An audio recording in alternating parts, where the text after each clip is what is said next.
Hello everyone. இன்னைக்கு என்ன பார்க்க போறோம்னா, இன்ஜினியரிங் வந்து என்ன படிக்கலாம் அதை பற்றி தான் பார்க்க போகிறோம். நிறைய பேர்கிட்ட கேட்டிங்கன்னா computer science, mechanical, triple E இந்த மாதிரி ஒரு ஃபியூ இன்ஜினியரிங் கோர்சஸ் தான் தெரிஞ்சிருக்க வாய்ப்பு இருக்குது.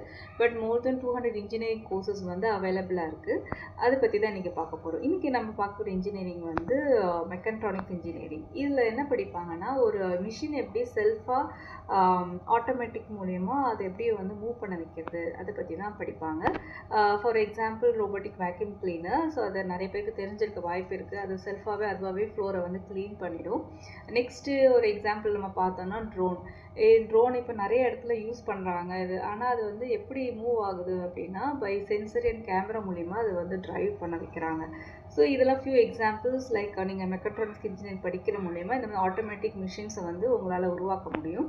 இந்த கோர்ஸ் படிக்கிறாங்கன்னா அவங்க என்னெல்லாம் கற்றுப்பாங்க அப்படின்னா, ஒரு மிஷின் எப்படி மூவ் பண்ண வைக்கிறது, அண்ட் ஒரு எலக்ட்ரிசிட்டி அண்ட் சென்சர் எப்படி ஒர்க் பண்ண வைக்கிறது, ஒரு மிஷின் எப்படி ஒரு கமாண்ட் எப்படி ஃபாலோ பண்ண வைக்கிறது, இல்லைன்னா ஒரு ஸ்மார்ட் ரோபோட்டிக் மிஷின் எப்படி உருவாக்குறது, இதெல்லாம் வந்து அவங்க வந்து இதில் கற்றுப்பாங்க. இது படித்தா எங்கெல்லாம் வேலைக்கு போகலாம் அப்படின்னா, ஒரு கார் டிசைனரால் போக முடியும், ஒரு ரோபோட்டிக் டிசைனராக போக முடியும், ரோபோட்டிக் இன்ஜினியராக போக முடியும், அண்ட் ட்ரோன் ஆட்டோமேட்டிக் எக்ஸ்பர்ட்டாக போக முடியும். இதெல்லாம் வந்து இந்த துறையிலலாம் உங்களுக்கு வேலை வாய்ப்புகள் நிறைய இருக்குது. இது எங்கே படிக்கலாம் அப்படின்னா, top institute like MIT, VIT, Manipal institute and IIST, இந்த மாதிரி டாப் இன்ஸ்டியூட்டில் வந்து இந்த கோர்சஸ் அவைலபிளாக இருக்குது. இதில் வந்து BE அண்ட் BTech ரெண்டுமே அவைலபிளாக இருக்குது.